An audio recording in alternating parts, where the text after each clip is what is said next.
Con la presentación del doctor Pablo Alarcón, quien disertará sobre la acción de inconstitucionalidad contra actos normativos. El doctor Pablo Alarcón Peña es director de la Escuela de Derecho de la Universidad Espíritu Santo del Ecuador, UES, doctor en Derecho PhD con distinción académica, magíster en Derecho, mención Derecho Constitucional, diploma superior en Derecho, mención Derecho Constitucional, cuenta con amplia experiencia en la justicia constitucional del Ecuador, en la Corte Constitucional, en la que desempeñó funciones de asesoría por una década, concretamente en el ex Tribunal Constitucional y también en la Corte Constitucional. Tal como lo señalaba, el tópico que abordará el doctor Pablo Alarcón es la acción de inconstitucionalidad contra actos normativos. Estimado doctor Pablo, bienvenido, muy buenas noches. Tiene la palabra. Buenas noches, estimado Damián. Primero quisiera estar seguro que me escuchan y me pueden ver claramente. Sí, lo vemos muy bien y se escucha muy bien. En primer lugar, gracias, estimado Damián, por esta cordial invitación. Un saludo también muy atento a todos los participantes y mi felicitación a ustedes por este importante diplomado en materia de control constitucional, justicia constitucional, que sin duda es un aporte fundamental para nuestra Constitución, pero digo yo principalmente para las personas que necesitan tanto de un tratamiento académico de estos temas y quizás no tan sesgados políticamente, ahora que es tan difícil diferenciar entre lo político y lo jurídico en nuestro país, pues creo que estos espacios contribuyen mucho a ese objetivo. Y bueno, sí, para entrar en materia, voy a tratar de compartir la pantalla, Damián, si me ayuda, por favor. Adelante, doctor. Está habilitado. Gracias. No sé si ahí lo pueden ver. Sí, ya lo vemos. Ok, perfecto. Bueno, lo primero que quiero señalarles es que si bien esta invitación tiene como tema central la acción de inconstitucionalidad de actos normativos, sí me ha parecido en el marco de este importante diplomado que hagamos algunas menciones también a los problemas que atraviesa el control constitucional y particularmente el control constitucional en el sistema ecuatoriano. ¿Por qué? Porque estoy convencido que esta tarea de limitarnos a describir únicamente lo que dice la Constitución, la ley o incluso los precedentes de la Corte no es suficiente. Creo que lo más importante es identificar en qué podría estar fallando esta Constitución, estas normas, estos precedentes y cómo entre todos podemos contribuir a, de alguna forma, tratar estos problemas y luego, obviamente, a lograr un mayor ámbito, un mayor grado de seguridad jurídica dentro de nuestro sistema. Y entonces, en términos generales, me voy a referir un poco al control constitucional, que estoy seguro que ustedes lo han visto ya en otras charlas, y voy a ir aterrizando cada vez más para llegar al problema que quiero compartir con ustedes hoy, y que es muy relevante para jueces, fiscales, servidores públicos, administrativos, académicos, estudiantes de derecho que quieren profundizar un poco más en estos temas, ¿sí? Y entonces, para empezar, algo que siempre se suele decir con relación a nuestra Constitución, tanto en el ámbito local como comparado, es que somos de las pocas constituciones que tienen este modelo de Estado reconocido como tal, como constitucional, de derechos, justicia social y todo lo demás que dice el artículo 1 de la Constitución. Y entonces cuando hablamos de Estado constitucional, ahí ustedes tienen en la diapositiva algunas características, entre otras tantas, ¿no? Pero que están vinculadas a la materia de hoy. Y es que el Estado constitucional parte de la importancia que tiene la Constitución como norma fundamentalmente, y por lo tanto de respetarla. Si es la norma de normas dentro del sistema, pues tiene aplicación directa e inmediata, es decir, para hablar de control constitucional, de la acción pública de inconstitucionalidad o de las consultas de norma, por ejemplo, o lo que hace cualquier jueza, juez o servidor público en su ejercicio diario de labores, debe tener como parámetro central esto, ¿no? Y es que la Constitución rige para todos, no solo para los jueces, también para los particulares, y esto involucra que hay que respetarla y hay que aplicarla directamente. Y entre otras cosas, por lo tanto, la Constitución, esta lógica de Estado constitucional, implica también que el sistema como tal, yo no soy muy partidario de esta lógica que aun cuando está por ahí en un artículo de la Constitución, plantea una jerarquía de normas, que el orden de aplicación de las normas será el siguiente, el 425 concretamente. A mí me parece más bien que lo que nos debe interesar no es tanto dónde se ubican las normas, sino desde dónde nacen las normas. Y desde dónde nacen las normas puntualmente es desde la Constitución. Y por esa razón el control constitucional, como vamos a ver, entre otras cosas, lo que pretende es garantizar la supremacía de la Constitución, su normatividad, pero fundamentalmente depurar el sistema de fuentes de todas aquellas disposiciones normativas o normas que llevamos a ver que no es exactamente lo mismo, que puedan ser contrarias a la Constitución, deben salir del sistema como última consecuencia, pero esa es la lógica. El control constitucional sirve para asegurar el Estado constitucional, la normatividad de la Constitución, también su rigidez, ahora que estamos en épocas de constantes modificaciones a la Constitución. Es importante que tengamos en cuenta que al ser la norma de normas no debería ser tan fácil modificar la Constitución como generalmente lo hacemos en nuestro país y en muchos países de la región. Entonces, esta normatividad y supremacía de la Constitución depende y mucho del principio de aplicación directa de la Constitución. Y algo que nos debe preocupar desde ya es que más allá que esto para muchos pueda resultar bastante lógico, que lo que estoy diciendo ya se ha escuchado mucho, en la práctica, luego de ya varios años de vigencia de la Constitución, 14 años aproximadamente, hasta ahora no tenemos claridad sobre cuál es el principio de aplicación, cuál es el alcance del principio de aplicación directa de la Constitución y cuál es, qué puede hacer o no puede hacer una jueza o juez en el marco del sistema para garantizar la normatividad y supremacía de la Constitución. Y esto sí que es algo que nos debe preocupar y que de algún modo la Corte Constitucional ha tratado de manejar con su jurisprudencia, pero que creo que todavía le falta mucho para que podamos tener las reglas del juego claras. A mí sí que me preocupa que no tengamos hasta ahora claridad y que si yo hago una pregunta seguramente en este espacio y a cada uno le consulto cuál es el tipo de control constitucional que rige en el país o qué puede hacer o no una jueza o juez, por ejemplo, cuando considera que una norma es contraria a la Constitución, seguramente voy a tener varias respuestas, diferentes respuestas. Alguien me va a decir que hay control concentrado, otros difuso, otro concreto, y es que lastimosamente estas respuestas obedecen también a los vaivenes que ha tenido la jurisprudencia de la Corte Constitucional desde su origen, desde la Corte de Transición, pasando por la primera Corte Constitucional, hasta llegar a lo que tenemos actualmente. Ya me voy a referir un poco a eso, pero quiero atarlo a los problemas que vamos a tratar aquí. Entonces, es importante que sepamos que esto de la lógica del principio de aplicación directa en términos generales involucraría que hay que aplicar la Constitución aun cuando no exista norma, es decir, no puedo decir que porque no hay norma infraconstitucional no puedo aplicar la Constitución, yo debo aplicar la Constitución porque es la norma de normas dentro del sistema, pero el problema surge fundamentalmente cuando sí existe norma infraconstitucional y yo puedo considerar que esta es contraria a la propia Constitución. Y entonces, ¿qué se hace en ese escenario? El principio de aplicación directa diría, y por la supremacía y normatividad, insisto, que hay que aplicar la Constitución y lógicamente no voy a aplicar una norma infraconstitucional que pueda ser abiertamente contraria a la Constitución.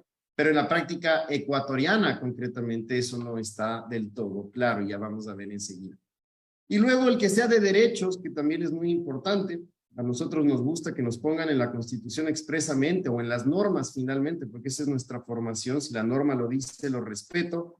Que nos digan que la Constitución es de derechos, que el Estado es de derechos, involucra que el Estado debe tener como centro y fin de su actuación a los derechos, la protección de los derechos. No sería necesario que lo diga el artículo 1, esa sería la lógica de cualquier modelo que se asume como Estado constitucional o Estado social de derecho en otros sistemas, pero, insisto, a nosotros nos gusta que todo conste en la norma, entonces aquí lo ponemos expresamente y eso involucra derechos como límites y vínculos, un sistema de fuentes del derecho que convive con otras fuentes del derecho también, otro sistema, como piensen en el pluralismo jurídico, pero siempre hay control constitucional de las actuaciones, es decir, más allá de que se reconozcan distintas posibilidades de construcción de normas, todas estas normas están atadas finalmente a la Constitución.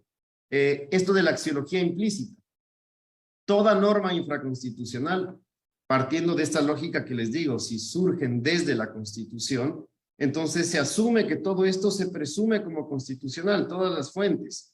Pero lógicamente, si es que existe alguna ley, algún reglamento, siempre va a tener de alguna manera que regular lo que dice la Constitución. Si parte de esta raíz, que es la Constitución, sólidamente, entonces debe guardar armonía con esta Constitución. Por eso presumimos que todas las fuentes, insisto, son constitucionales, a menos que se demuestre lo contrario. Generalmente ese es el principio.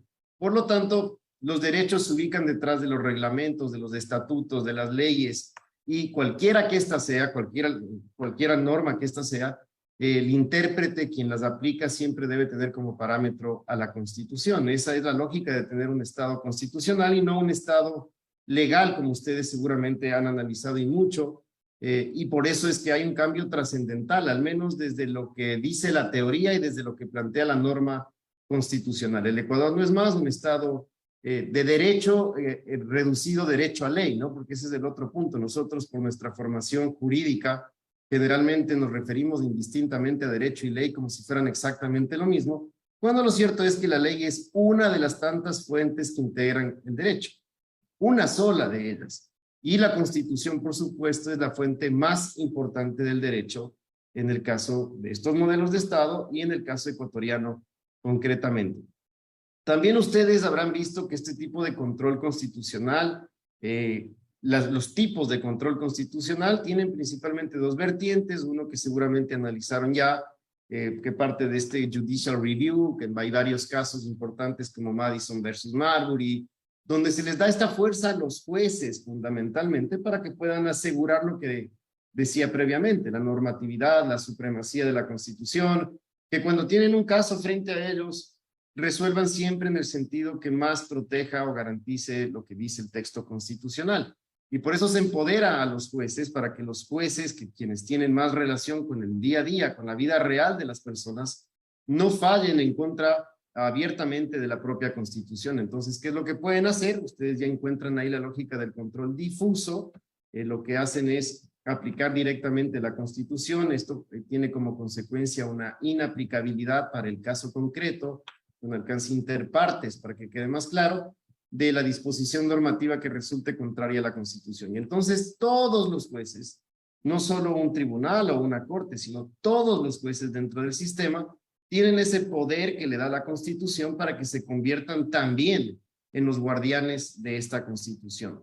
Y esta lógica del control difuso, para que nos acordemos un poco, seguramente varios de ustedes recuerdan la Constitución 98, para no ir tan atrás.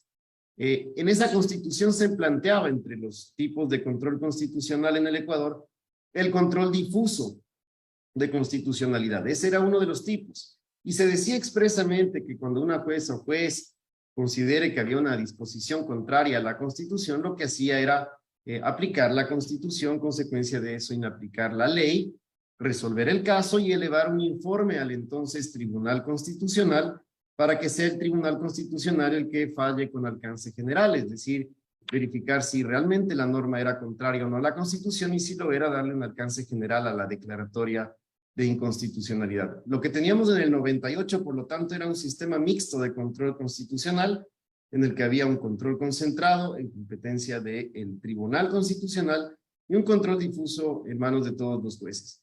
Y esto sí que es un contradictorio, ¿no? Porque hemos dicho mucho, si ustedes van a leer las actas del constituyente del 2008, se decía mucho que hay que dejar atrás la Constitución del 98, porque era una Constitución que le daba mucha fuerza a la ley, no tanto a la Constitución, y por eso pusimos esta redacción tan categórica en el artículo 1. Pero lo cierto es que esa Constitución, aun cuando no tenía un modelo de Estado que decía el Ecuador es un Estado constitucional de derechos, justicia y demás, decía que era un Estado social de derecho, con esa denominación tenía este control difuso en manos de los jueces, es decir, les permitía actuar sólidamente y garantizar el principio de aplicación directa de la Constitución cuando no había norma, pero también cuando existía norma contraria a la Constitución, y también le daba la fuerza al Tribunal Constitucional para que opere con su control concentrado. Entonces, había una mixtura de uno de ellos, el control difuso, con este que está por acá, que tiene ya un origen europeo, que seguramente ustedes también lo conocen bien, muy propio de Kelsen, para que recordemos un poco, en el que se entrega el control de la constitucionalidad a un órgano concentrado, ¿sí? A un tribunal constitucional, corte constitucional, o como le quieran llamar a este órgano, que usualmente no es parte de la justicia ordinaria, para darle mayor autonomía e independencia en la toma de decisiones y que no pueda, no sea, por ejemplo, objeto de represalias por parte de los órganos que controla por el contenido de sus decisiones. Entonces se trata de ubicar a estas cortes, tribunales por fuera, y son ellos los únicos que pueden hacer este control de constitucionalidad. Y tradicionalmente se hablaba de las leyes. Entonces otra vez vamos con lo que les decía. Y es que tradicionalmente para nosotros el derecho se reducía a la ley, y la ley era fundamentalmente la fuente del derecho más importante desde nuestro origen occidental. Por lo tanto, cuando hablamos de estados constitucionales o estados sociales de derecho, siempre partíamos de que si había control constitucional era fundamentalmente de las leyes. Lo cierto es que en la práctica, por ejemplo, si ustedes miran el artículo 436 de la Constitución ecuatoriana, van a encontrar que ahí, entre las varias competencias de la Corte, que por cierto no solo están en el 436, sino que están regadas por la Constitución, entre esas posibilidades está que la Corte tiene esta competencia de que cualquier persona pueda presentar una acción pública de inconstitucionalidad de actos normativos. Aquí no estamos hablando de leyes, y esto es importante que lo tengan en cuenta. No se refiere solo a leyes. Puede ser contra leyes, por supuesto que puede ser contra leyes, pero también puede ser contra cualquier norma que integre el ordenamiento jurídico, el sistema de fuentes, y que resulte contraria a la Constitución. Y entonces ahí la Corte Constitucional ya ha sido muy explícita, ¿no? Desde hace mucho tiempo atrás. Yo recuerdo una sentencia que seguramente ustedes también la habrán leído, la 002-09-SAN-CC, por ejemplo, que era esta sentencia en que la Corte se pronunció sobre los vehículos ortopédicos y no ortopédicos libre de impuestos, la importación, me refiero concretamente para personas con discapacidad. Y ahí la Corte hizo un análisis muy fuerte sobre lo que podría involucrar una norma, y entendió que norma es el producto de la interpretación de los enunciados normativos, y en ese ámbito, por ejemplo, está, entre otras fuentes, un dictamen del Procurador General del Estado. El Procurador General del Estado, producto de su competencia consultiva, genera normas, dijo la Corte en esa sentencia, y de alguna forma hasta ahora se mantiene ese criterio, y por lo tanto ustedes podrían presentar una acción pública de inconstitucionalidad con respecto a un dictamen del procurador que consideran que es contrario a la Constitución. Entonces el concepto de norma se amplía. Incluso un precedente de la Corte Nacional de Justicia, ustedes saben que según el 185 de la Constitución, tiene esa competencia de generación de precedentes, podría ser objeto de una acción de inconstitucionalidad dependiendo lo que está generándose como tensión en ese contexto puntual. Luego tiene la acción extraordinaria, pero formalmente todo lo que pueda ser consecuencia de una interpretación de un enunciado normativo por parte de un órgano con potestad normativa en los términos del 84 de la Constitución, podría formalmente ser objeto de una acción pública de inconstitucionalidad de norma. Entonces, acuérdense eso, aquí hablamos del sistema europeo de control de leyes, pero en el caso ecuatoriano, modelo Estado constitucional de derechos, justicia, ya hemos dejado atrás este concepto de que el derecho se reduce a la ley o que norma es sinónimo de ley. Pueden haber 2 o 3 leyes y producto de esas leyes existir 20, 30 normas que son producto de la interpretación de los órganos autorizados para interpretar o dar alcance a esos enunciados normativos. Así que hay que tener cuidado con esto. En todo caso, para ir aterrizando un poco más, en el contexto general, entonces, el Judicial Review de los Estados Unidos, y tenemos este control concentrado de competencia de las cortes o tribunales que usualmente están fuera del sistema de justicia, concretamente de la jurisdicción ordinaria. ¿Cuál es su objeto? Que algo ya me he referido acá, pues principalmente, ¿cuál es el objeto del control? De la acción pública de inconstitucionalidad, de la consulta de norma, de los tipos de control que puede ejercer la Corte, porque son varios. Está asegurar la fuerza normativa de la Constitución, la supremacía, la vigencia de los derechos constitucionales, lo que también les dije, depurar el sistema de fuentes del derecho. Ustedes van a tener en el sistema, y tenemos en el sistema, una cantidad de fuentes o normas o disposiciones normativas vigentes, pero no necesariamente válidas. Y esto es importante. Es decir, hay una cantidad de normas, por ejemplo, expedidas por autoridad competente en respeto a los procedimientos, pero que no por el solo hecho de existir necesariamente son compatibles materialmente con la Constitución. Entonces, ¿qué debe suceder? Que para que una norma sea válida dentro del contexto de un Estado constitucional, debe ser conforme formal y materialmente.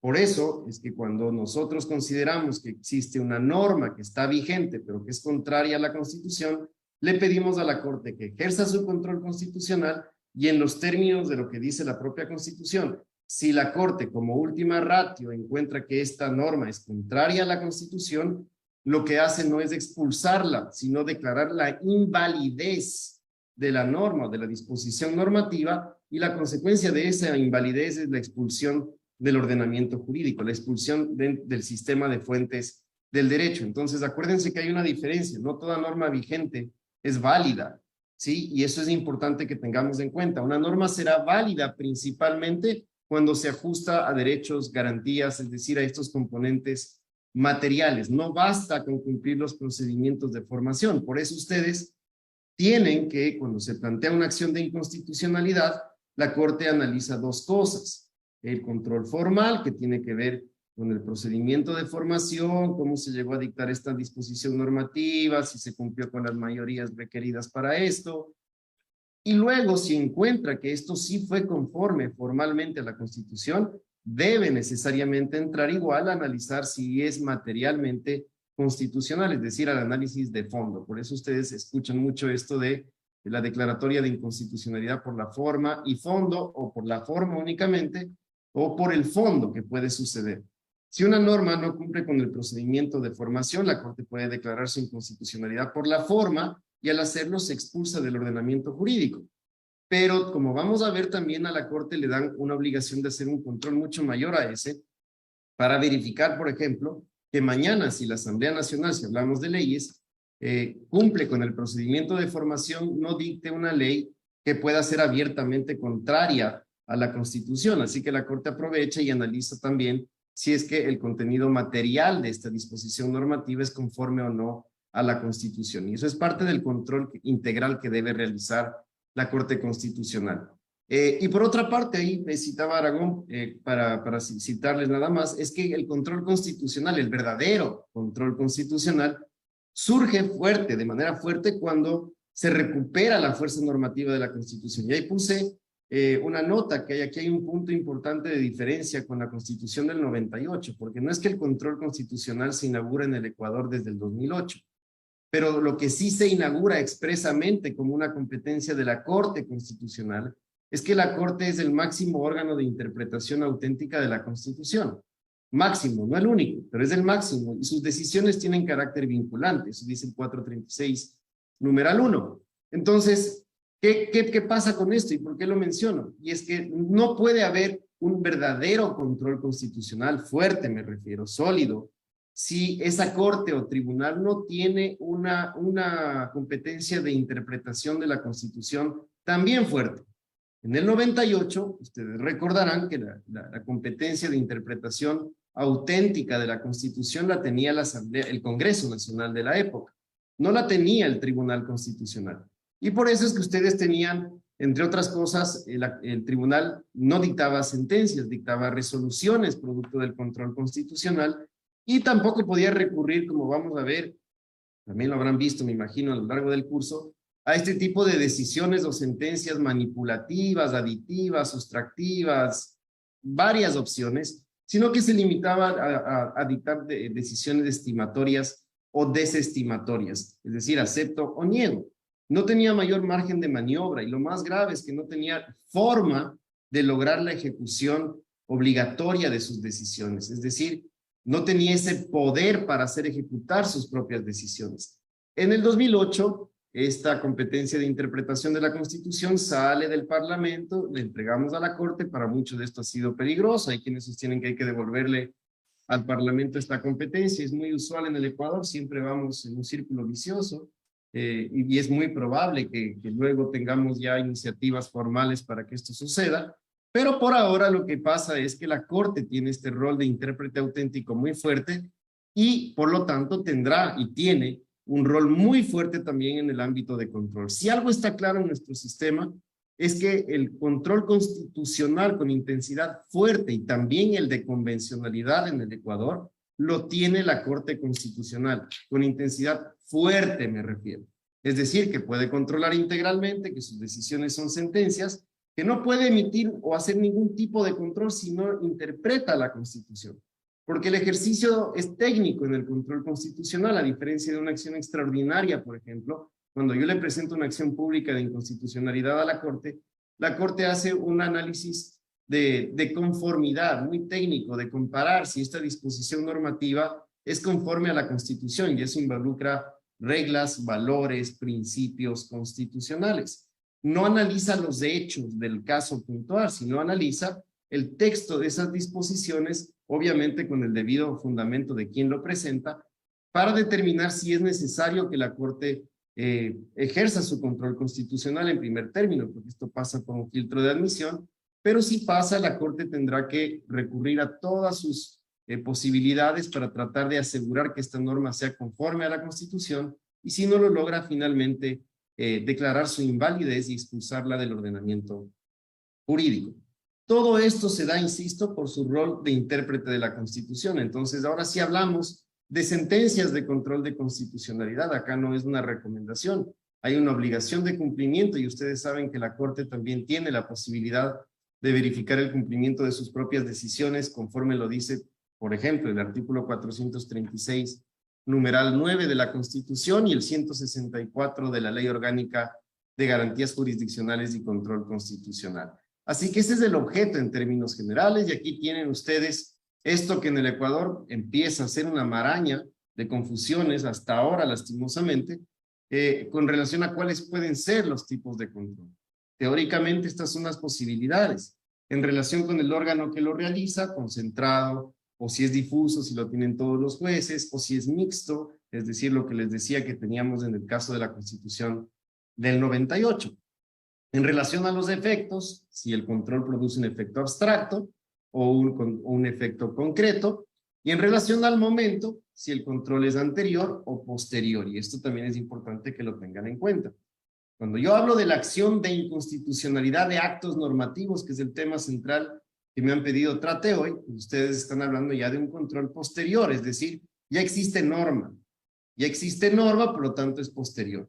Ejemplos de un control previo, por ejemplo, lo que está haciendo la Corte Constitucional en este momento, con relación a la petición o a la propuesta de enmiendas constitucionales planteadas por el presidente de la República, en el que tiene que hacer una verificación en 3 momentos de lo que le ha planteado el presidente para determinar si es viable o no hacer este tipo de enmiendas que plantea el Ejecutivo. Esto es un control previo, antes de.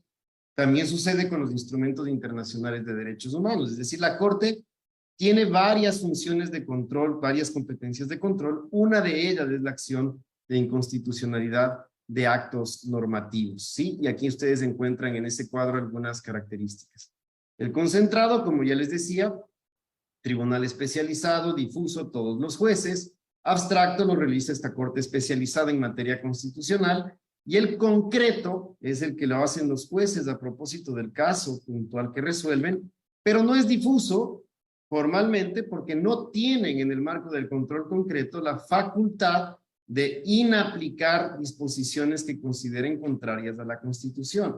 Lo que hacen en el marco de este control concreto, y ahí depende mucho el modelo de control que tiene un país, es por ejemplo lo que pasa por acá según el 428 de la Constitución, esto de suspender la tramitación de la causa y remitirlo en consulta a la Corte cuando una jueza o juez considere que una norma es contraria a la Constitución.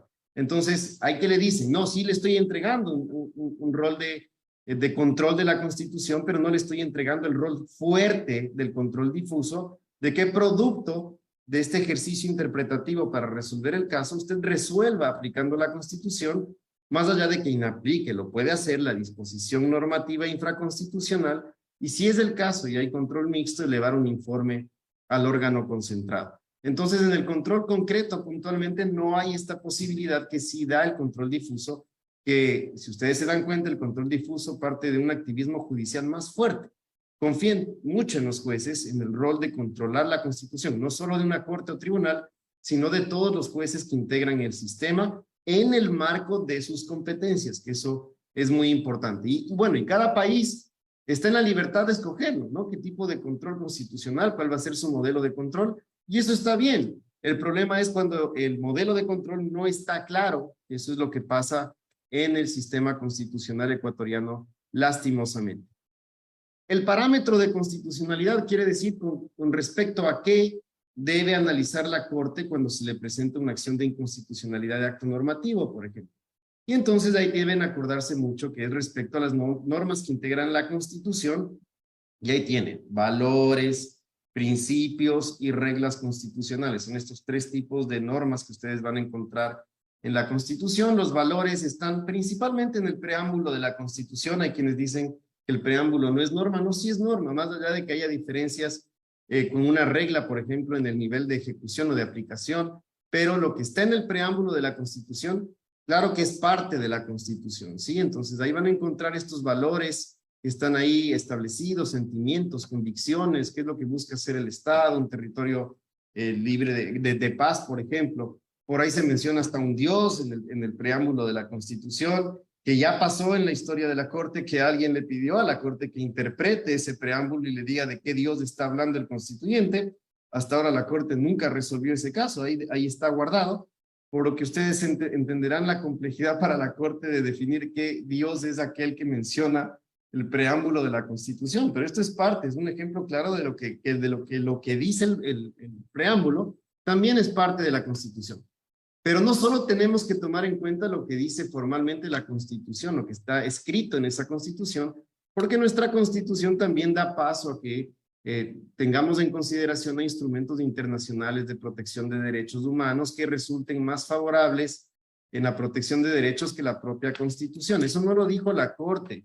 Quizás este tema se puso más en auge a propósito del caso del matrimonio igualitario, que estoy seguro que lo habrán analizado, pero eso está en la Constitución finalmente, y entonces la Constitución incluso les dice que los derechos que están reconocidos o escritos en la Constitución no excluye otros tantos que pueden estar reconocidos en distintos instrumentos internacionales. Entonces, el parámetro de control, ya sea incluso para quienes dicen que los jueces solo deben limitarse a suspender la tramitación de la causa cuando consideran que una norma es contraria a la Constitución y elevar en consulta, el fundamento para hacer esta suspensión y elevar en consulta también, lógicamente, debe estar en el marco de la verificación o compatibilidad con lo que dicen los instrumentos internacionales de derechos humanos que ha ratificado el Ecuador. Otros dicen que el estándar se amplió por parte de la Corte, que no son solo los instrumentos internacionales ratificados por el Ecuador, sino incluso soft law. Hay algunas otras cosas dentro del sistema que también deberían observarse. Entonces es súper amplio y le están diciendo en definitiva a los jueces, mire, cuidado, lee solo la Constitución. Usted tiene que mirar todo el sistema de fuentes y ahí van a estar los instrumentos internacionales de protección de derechos humanos, pero también van a estar, como vamos a ver rápidamente, las sentencias de Corte Interamericana de Derechos Humanos, las opiniones consultivas, que fue otro de los temas que la Corte entró a analizar mucho, a ver cuál es el valor de la opinión consultiva dentro del sistema. Finalmente la Corte dijo hay que observar eso, y por lo tanto el nivel o la complejidad del control constitucional, es decir, del parámetro con respecto a qué debo controlar la constitucionalidad de las normas, está también en estos instrumentos internacionales de protección de derechos humanos que resulten más favorables. Entonces, valores, principios como el principio del artículo 1 de la Constitución, que importa mucho en cualquier interpretación y control constitucional. Ustedes vayan a ver las sentencias de la Corte en materia de control y siempre se refieren al artículo 1, porque en efecto el artículo 1, como inicié aquí, parte de lo que es el Estado constitucional, lo que implica el Estado constitucional de derechos, que esto involucra o genera la necesidad de una democracia sustancial, no solamente formal, de jueces activos, garantes de la Constitución, que motoricen al sistema, porque no basta con que exista la Constitución, los jueces deben estar ahí para que esta Constitución se asegure en la vida real como una norma de obligatorio cumplimiento y no se quede únicamente en el artículo 1 como tal. Y entonces por eso se necesita de los jueces activos. Ustedes habrán escuchado mucho desde el 2008 en este país, jueces creadores de derecho. Todo eso se empezó a decir y mucho para mostrar la necesidad de contar con los jueces para que este sistema, este modelo de Estado funcione. Yo no creo que nunca pudimos haber hablado de jueces creadores en todo el sentido de la palabra, sí jueces activos, dinámicos, que hagan mucho más de lo que hacían antes de esta Constitución, que eran realmente jueces mecánicos, pero de ahí pasar a hablar de creación judicial en todo el sentido de la palabra, a mí me lleva a pensar en realismo jurídico y eso no es lo que rige en el sistema jurídico ecuatoriano, pero ciertamente es interesante para rompernos los esquemas y decirnos, bueno, deje de ser un juez mecánico aplicador de normas, pase a ser un juez activo y este juez activo debe, por lo tanto, partir de un control constitucional siempre importante en sus actuaciones. Cualquier caso que resuelva, un servidor público administrativo que es tan difícil, uno dice, bueno, el sistema parece que es irreal, ¿no? Que busca utopías, pero claro, el servidor público administrativo de una ventanilla de una institución pública tiene la obligación de saber qué dice la Constitución, porque incluso una decisión de ese servidor de ventanilla puede terminar configurando una responsabilidad del Estado por generar un acto que quizás pueda ser restrictivo de derechos y garantías constitucionales. Y ha pasado eso, no es una percepción mía, en las sentencias de la Corte, por ejemplo, en el caso Satia, donde ya se produjo un problema desde el registro civil, desde el funcionario de ventanilla, y la Corte mandó a capacitar a todos en materia de control constitucional. Y entonces por eso se trata de mostrar una constitución que requiere de todos, jueces sí, pero también de los servidores públicos administrativos, y deben conocer las reglas, los principios, aquí están las reglas y los valores constitucionales. Las reglas son más fáciles, ¿no?, de entender, son aquellas que tienen un presupuesto y una consecuencia, generalmente en la Constitución, y ahora que está de moda, vayan a ver todos los mecanismos de modificación de la Constitución, esas son reglas.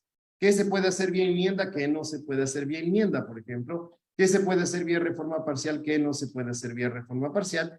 Ese tipo de disposiciones son reglas. Y por lo tanto hay que observarlas. Una disposición infraconstitucional podría lesionar reglas, valores, principios. La Corte tiene que cotejar esto para verificar si esto es así y cómo la Corte puede solventar este problema sin agravar más la situación original. Porque si la Corte empieza a actuar a expulsar normas del ordenamiento jurídico porque tiene un 2% de inconstitucionalidad, la Corte, lejos de arreglar el problema, lo está complicando mucho más. Y la Corte no está aquí para generar problemas, sino para pacificar, para tomar decisiones que le den mayor certeza, seguridad al ordenamiento jurídico. Entonces eso es importante que lo tengan en cuenta. No se trata de darle a la Corte el poder de expulsar todo lo que hacen los servidores públicos con potestad normativa, no. Se trata de que la Corte asegure la normatividad y una sola, la última forma de asegurarlo, es declarando invalidez de normas y expulsándolas del ordenamiento jurídico. La Corte puede hacer mucho más y debe hacer mucho más antes de llegar a eso. Y cuando me refería al control de convencionalidad, esto les voy a dejar más para que lo puedan revisar ustedes como un insumo particular. Es importante que revisen la doctrina del control de convencionalidad, que se refiere más a Corte Interamericana. Esto fue creado a partir de la jurisprudencia de la Corte Interamericana, y ahí ven algunos votos particulares. Para variar, el Ecuador es parte de los votos que dieron fuerza al control de convencionalidad, por lo que no se hizo adecuadamente a nivel interno. Y el caso que ustedes deben leerlo siempre, esta sentencia Almonacid Arellano versus Chile del año 2006, que luego ha tenido precisiones en la línea de la Corte Interamericana, pero ese fundamentalmente les va a ayudar mucho, porque la Corte ahí ratifica expresamente algo que para otros países quizás es algo novedoso, pero para nosotros, en esta Constitución con mayor razón, no lo es tanto, y es que hay una obligación de todos los servidores, y esto se va ampliándose en la línea de la Corte, todos los servidores públicos, administrativos, judiciales, de oficio o a petición de parte, deben hacer control de convencionalidad, es decir, deben verificar que las disposiciones normativas infra que van a aplicar para un caso determinado no terminen por comprometer la convencionalidad. Y claro, alguien diría, qué difícil, ¿no? Pero yo les diría, ¿cómo diferencian entre la constitucionalidad y la convencionalidad? Porque es demasiado. lo que tendría que hacer un juez, pues yo les puedo decir claramente que teniendo una constitución como la nuestra, tan fuerte en garantías y derechos, con un estándar mucho más alto incluso que la propia Convención Americana y otras fuentes como tal, si ustedes resguardan adecuadamente esa parte dogmática de la Constitución, es muy probable que ustedes estén garantizando también un control de convencionalidad adecuado. Eso pasa en constituciones como las nuestras, que tienen un alto estándar. Hay otras constituciones que no lo tienen. Por lo tanto, ahí es más importante que se fijen en todo lo que ha hecho Corte Interamericana en casos análogos, porque lo que la Corte Interamericana dice no vincula únicamente al país al que está declarando responsable, sino que su estándar es aplicable para quienes son parte de la OEA y que han ratificado su competencia contenciosa, y por lo tanto son parámetros de observancia también. Y por esa razón es tan interesante esta sentencia. Y en el marco del control constitucional es muy importante, luego ustedes miren este caso, Cabrera García y Montiel Flores versus México, y ahí van a encontrar cómo se amplió ya la doctrina del control de convencionalidad, y miren ahí abajo en la parte que está resaltada, ya nos dicen que no solamente el parámetro es con relación a la Convención Americana, sino que también deben tomar en cuenta los protocolos adicionales, las opiniones consultivas, las medidas provisionales y las interpretaciones realizadas en todas ellas por la Corte Interamericana, en lo que lo denominó la propia Corte como Corpus Juris Interamericano. Entonces, ese Corpus Juris Interamericano deben tenerlo en consideración porque es una fuente normativa también, y una demanda de inconstitucionalidad bien la pueden plantear con respecto a eso, y si no lo hacen, la Corte, si lo considera pertinente, también podría enfocar su decisión en un análisis que ya lo ha hecho mucho de control de convencionalidad, incluso declarar que una norma es inconvencional, ya lo hizo en materia de trabajo hace algunos años atrás. Expresamente en la parte resolutiva no dijo que es inconstitucional, dijo que es inconvencional. Entonces hay que tener en cuenta eso. Ustedes pueden presentar una acción pública contra un acto normativo que sea contrario, por ejemplo, al corpus juris interamericano, no necesariamente a las disposiciones o únicamente las disposiciones que están previstas en la Constitución. Y claro, y este voto razonado del juez Ferrer MacGregor, que es tan interesante, revísenlo, porque él dice, la Corte Interamericana nunca le va a decir a un Estado qué modelo de control constitucional debe tomar, porque es respetuosa. Pero lo que sí les dice es, miren, Estados, ustedes vean cómo y a través de quién van a hacer un control como tal, de convencionalidad. Si le van a dar a una corte, es su decisión. Si le van a dar a los jueces, es su decisión. Si les quieren dar a los dos ese rol, también es su decisión. A mí como Corte Interamericana lo que me importa es que alguien lo haga dentro del sistema. Pero en este voto razonado, él dice también algo que es lógico, y es que si el modelo de control, el grado de intensidad del control de convencionalidad depende o está condicionado mucho del tipo de control constitucional que rige. Lo que no quiere decir que esté imponiendo un modelo, lo que dice es, por ejemplo, si ustedes tienen un modelo de control constitucional mixto, es decir, que exista una corte que pueda hacer control fuerte, pero también le dan la posibilidad a todos los jueces del sistema para que, producto de la aplicación directa de lo que involucra el corpus juris, por ejemplo, inapliquen una ley, piensen en una ley, ustedes creerían que tendría más fuerza entonces ese sistema como tal para garantizar la convencionalidad. La respuesta es sí, porque les estoy dando no solo a una corte, sino a todos este rol activo para garantizar eso. Pero si ustedes dicen, no, solo la corte lo va a tener, entonces la corte será la que tenga este rol de control de convencionalidad y ya no un juez de primer nivel. Si luego ustedes dicen, le doy un control concreto al juez de primer nivel, esto de suspender y remitir en consulta, finalmente suspende y remite en consulta producto de un control de convencionalidad. Lo puede hacer, sí, está llamado a hacerlo, pero lo que no puede hacer es inaplicar normas como consecuencia de este control de convencionalidad, pero igual está haciéndolo con intensidad leve. Lo que él dice aquí en este voto, Ferrer, es que obviamente si el control es mixto, si hay control difuso, la intensidad del control de convencionalidad dentro del sistema va a ser mayor. Y esto es una relación de causalidad. Por eso es tan importante saber qué tipo de control rige en un país, para que los jueces también sepan hasta dónde pueden ir cuando hacen control como tal.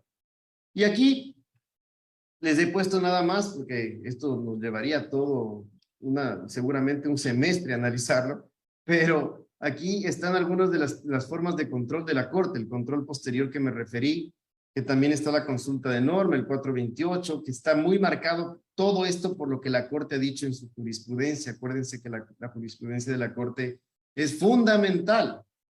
Tanto es así que la propia Corte lo ha dicho, se puede ubicar al mismo nivel de la Constitución. Y por esa razón no basta con leer, por ejemplo, el 428 de la Constitución, sino leer lo que la Corte ha dicho con relación al 428. Por eso pongo ahí jurisprudencia. La acción pública de inconstitucionalidad que está ahí, ustedes tienen contratos normativos, pero también hay contratos administrativos con efectos generales, por ejemplo, que es importante que lo tengan en cuenta. Tenemos esta figura de la inconstitucionalidad por norma conexa, es decir, y la Corte en esto ha ampliado mucho, esta Corte lo ha reducido un poco, pero desde el origen de la Corte como Corte, la Corte ha dicho que puede hacer control de constitucionalidad de norma conexa en el ejercicio de cualquiera de sus competencias. Por ejemplo, le presentan una acción extraordinaria de protección, pero la Corte cuando está resolviendo encuentra que hay una disposición normativa que si no hace algo para que ésta sea conforme a la Constitución, la violación de derechos que se generó en este caso que revisó la Corte se podría volver a repetir mañana nuevamente. La Corte aprovecha el caso, justifica la conexidad y hace un control de oficio de la norma conexa. No es que hace un control de oficio sola a partir de ningún caso. Lo hace a partir de un caso, pero es de oficio de norma conexa al caso que está resolviendo. Debe garantizar o mostrar esta conexidad como tal. Y ustedes van a encontrar que ahora más bien la Corte se ha decantado por aplicar esta inconstitucionalidad de norma conexa únicamente en el ejercicio de las competencias de control de constitucionalidad formalmente, ya no, por ejemplo, en materia de garantías jurisdiccionales como la acción extraordinaria de protección o la acción por incumplimiento de norma o la acción de incumplimiento de sentencias y dictámenes constitucionales.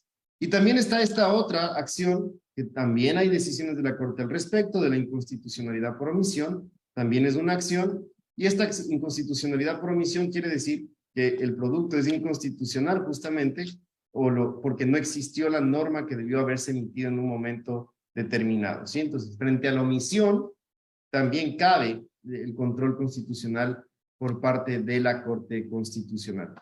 Y también hay este control previo, que aquí hay una diferencia. Estas que están por acá, la mayoría de estas que ustedes ven, terminan en sentencia, estas terminan en dictamen. Es control previo de estados de excepción, de consultas populares, reformas de la Constitución, instrumentos internacionales, objeción de constitucionalidad, pero en todos, como les dije, parte la Corte de su principal herramienta de trabajo, que es la interpretación de la Constitución. No puede hacer control sin interpretación de la Constitución. Por eso es tan importante esa función que le dio el constituyente a la Corte. Para todas estas mecanismos de control constitucional, ustedes tienen estas reglas generales que están en la Ley de Garantías Jurisdiccionales, como el control integral, que algo me referí sobre eso, es decir, que la Corte tiene que hacer un control integral, más allá de si le piden o no formalmente. Si encuentra que, por ejemplo, es contraria a otra disposición de la Constitución, no necesariamente a aquella que invocaron, la Corte podría justificar su accionar en ese sentido. La presunción de constitucionalidad de las disposiciones jurídicas, por la razón que les decía previamente, ¿no? Partimos de la presunción de que son constitucionales porque se entiende que surgen de la propia Constitución. Entonces, lo que debe pasar es que la Corte, con una sólida argumentación, demuestre que la disposición normativa no es constitucional. No parte de la presunción de que es inconstitucional, parte de la presunción de que es constitucional, y por eso debe argumentar sólidamente y demostrar que es lo último que tiene a su alcance para llegar a una expulsión de una disposición normativa dentro del sistema de fuentes del derecho. El indubio pro legislatore. Esto no quiere decir que va a fallar a favor del legislador, porque eso también se ha pensado. Lo que se ha dicho es que va a partir también de esta presunción de que lo que hace el legislador está bien. No partimos de que el legislador es del enemigo. Pero este principio pro legislatore es justamente el que nos lleva a utilizar a la inconstitucionalidad, como la declaratoria de inconstitucionalidad como última ratio. Confío en lo que está en el legislador hizo, pero obviamente lo voy a analizar para ver si formal y materialmente es conforme o no a la Constitución o a la convencionalidad. Y en ese sentido, la Corte recurre a una serie de decisiones que para Kelsen, como se suele decir doctrinariamente, le molestarían mucho, estaría moviéndose en su tumba, cuando la Corte Constitucional se pone incluso a redactar cosas a través de sus sentencias como si fuera el legislador positivo, cuando técnicamente siempre se asumió que era el legislador negativo, el que expulsa, el que crea el legislador, el que expulsa el Tribunal Constitucional. En el Ecuador eso se dejó atrás. También la Corte podría, ya lo ha hecho muchas veces, redactar reglas producto de su control.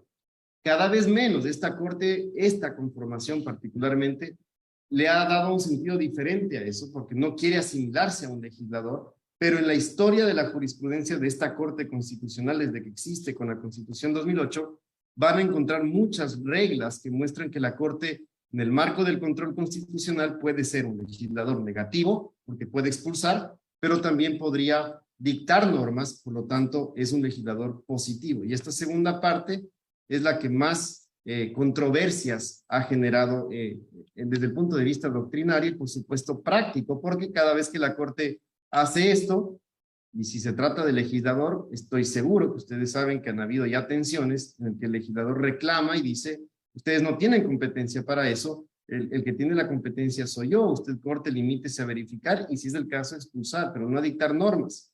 Y la Corte ya ha respondido, por ejemplo, en la sentencia de ley de minería, en la sentencia 00110 SIN-CC del año 2010, le respondió a la Asamblea cuando le criticó eso, que la propia Asamblea le dio estas posibilidades cuando estableció esto en las reglas generales previstas en la Ley Orgánica de Garantías Jurisdiccionales y Control Constitucional. Entonces el propio legislador le dio estas competencias, pero parece que cuando aprobaron la Ley de Garantías no todos lo leyeron.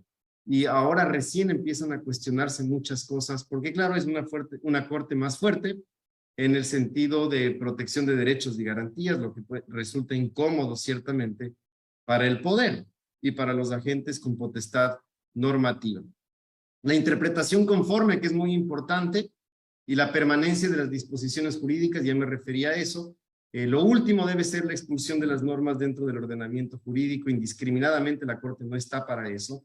Debe procurar interpretar las disposiciones normativas conforme a la Constitución. Si es el caso, puede hacer sentencias interpretativas para decir esta norma será constitucional siempre y cuando se entienda de esta manera. Por ejemplo, en el caso de la ley de minería que mencionaba, la Corte ahí dijo, esta ley de minería a esa época será válida y constitucional en la medida en que no sea aplicada en los territorios de las comunidades indígenas para la prospección, exploración petrolera, por ejemplo. Es decir, era válida si no se aplicaba en esos territorios. La Corte no expulsó la norma, pero fijó esta interpretación que formalmente es una norma que hay que respetar, porque caso contrario el producto de esa aplicación sería inconstitucional. Y hay muchos otros casos en que la Corte ya ha interpretado únicamente sin necesidad de expulsar las normas del ordenamiento jurídico. Por eso la declaratoria de inconstitucionalidad como última ratio, la instrumentalidad de las formas y los procedimientos, esto rige para todos los mecanismos de control de la Corte Constitucional, la configuración de la unidad normativa, que también está en la Ley Orgánica de Garantías Jurisdiccionales, que es importante que lo revisen también. Ahí la Corte deja en claro lo que ya les he mencionado, que no necesariamente se va a basar en el artículo que sea acusado de inconstitucional. Si la Corte entiende que es necesario que revise otros artículos que puedan estar en tensión, pues lo puede hacer perfectamente en el marco de su control constitucional. Aquí algunos temas generales. ¿Quién lo puede presentar? Yo estoy seguro que ustedes saben que hay una diferencia sustancial con relación a la Constitución del 98. Esta acción de inconstitucionalidad del 98 solo podía presentarla una persona con el apoyo de 1000 firmas o con el patrocinio del Defensor del Pueblo. Esto no sucede más desde el 2008. Cualquier persona puede presentar una acción pública, por eso se llama pública, que no tenía ese nombre antes, de inconstitucionalidad. La pueden plantear por el fondo, ya me refería a lo que es el fondo, en cualquier momento y con relación a la forma, según la Ley de Garantías, dentro del año siguiente a su entrada en vigencia. Hay un filtro de admisión. No se trata de presentar una acción sin sustento, que hay que ser muy rigurosos cuando se presenta una acción porque es muy técnica. No se trata de una garantía jurisdiccional propiamente dicha en la que la Corte puede ponerse a suplir todo lo que no se ha hecho en la demanda. Por desconocimiento, aquí sí se requiere mucho tecnicismo y verifica el contenido de la demanda, lo que se le plantea, y en este caso, que no lo puede hacer, por ejemplo, en la acción extraordinaria de protección, la Corte, según la Ley de Garantías, puede dictar medidas cautelares suspensivas a través de su sala de admisión cuando considera que esta norma podría ser contraria a la Constitución. Suspende, el Pleno debe hacerlo, ¿no? Ahí hay una autorización importante también interna, y lo que termina sucediendo es que mientras se resuelve el caso, la disposición normativa en su aplicación estará suspendida hasta que se dicte sentencia. Eso no quiere decir que la medida prejuzgue.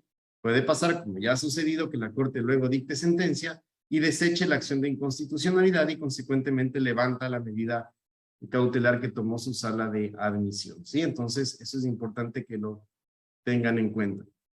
Rara vez se han dado medidas cautelares suspensivas por sala de admisión. Eso también es importante que lo sepan, porque la Corte ha sido cuidadosa, sabe el impacto que tendría si la sala de admisión empieza a suspender los defectos de cualquier disposición que se presente a través de una acción de inconstitucionalidad. Ahí el procedimiento, la Corte es muy respetuosa del debido proceso, convoca a la autoridad que emitió la norma para que pueda defender su producción. Ojo, norma, por lo tanto la autoridad no solamente puede ser el legislador, puede ser la autoridad con potestad normativa. Terceros pueden defender la constitucionalidad o atacarla. Puede pedir informes para mejor resolver, una audiencia, hay un proyecto de sentencia que elabora el ponente o la ponente y la remite al Pleno para que sea el Pleno finalmente quien toma la decisión. Algunos importantes efectos de la declaratoria de inconstitucionalidad, la expulsión como última ratio, como les decía, y aquí hay algo interesante también, y es que la regla general es que se aplica hacia el futuro la declaratoria de inconstitucionalidad, es decir, que no va a afectar las situaciones jurídicas adquiridas al amparo, piensen, de una ley determinada que fue declarada inconstitucional. Pero la Corte también, con una sólida argumentación, y debe decirlo expresamente, podría darle un efecto retroactivo a la declaratoria de inconstitucionalidad, principalmente cuando la protección de derechos y garantías lo amerite, ¿sí? Entonces, se puede dar un alcance retroactivo, pero en determinadas situaciones particulares. Aquí el tipo de sentencias, no voy a entrar mucho en esto, ya me he referido, sé que lo habrán visto también en módulos pasados de este diplomado, pero hay sentencias típicas, estimatorias, desestimatorias. Mucho de lo que hacía el Tribunal Constitucional del 98 era eso, no tenía mayores facultades de interpretación, entonces estaban atados de brazos generalmente los vocales, que ni siquiera se llamaban jueces en esa época. Luego tenemos estas sentencias atípicas a las que recurre mucho la Corte Constitucional porque el artículo 76 se lo permite de la Ley de Garantías y obviamente su rol de intérprete auténtico de la Constitución, que es fundamental para todo lo que hace diariamente la Corte Constitucional. Ahí puede recurrir a sentencias manipulativas, ahí están las que me refería, interpretativas, aditivas. Aditivas es añadir algo que le falta para que sea constitucional sin necesidad de expulsar toda la norma. Si le falta algo, la Corte lo pone. Por eso les decía, el legislador positivo, ahí se advierte una Corte que pueda añadir cosas a los textos normativos. Sentencia sustractiva o reductora, saca una parte, no necesita expulsar la norma, hay una parte de la redacción del lenguaje que la hace contraria a la Constitución, entonces la Corte argumenta y saca esa parte, no necesita expulsar todo. La sentencia sustitutiva, la más fuerte, ¿no? La Corte declara inconstitucional, pero para evitar el caos jurídico, la inseguridad jurídica, la Corte redacta provisionalmente una norma. Y esa será la norma que tendrá que respetarse mientras la Asamblea, si es una ley, dicta la ley correspondiente, que no podrá redactarse por abajo de los estándares mínimos que la Corte ha fijado en este control constitucional. Es decir, si se dicta una ley abiertamente contraria a lo que se dijo en esa sentencia, esa ley terminará siendo inconstitucional. Y estas sentencias exhortativas, que hay muchas, y lastimosamente la mayoría se quedan en eso, en la que la Corte dispone que se haga o se deje de hacer algo, principalmente hacer. Y por ejemplo, piensen en la Asamblea cuántas veces la Corte le ha dicho que haga, dicte una ley, adecue la ley, y no lo hace hasta la fecha. Ya sabemos que están entrampados en otro tipo de cosas en la Asamblea, pero aquí hay un tema muy importante porque mientras la Asamblea no adecue estas normas, más allá de que las sentencias de la Corte tienen su fuerza normativa por sí mismas, ciertamente estamos contribuyendo a la inseguridad jurídica, porque los jueces, fiscales, servidores públicos miran mucho lo que dicen las leyes. Yo no digo que eso esté bien, lo que digo es que esa es la formación, mirar lo que dice la ley. Si la ley no dice, la mayoría no sabe cuál es el valor o alcance de un precedente de la Corte, por ejemplo. Y estoy pensando no en la lógica de los abogados. Los abogados de una u otra forma deberíamos saber, pero es que la Constitución no está hecha solo para los abogados.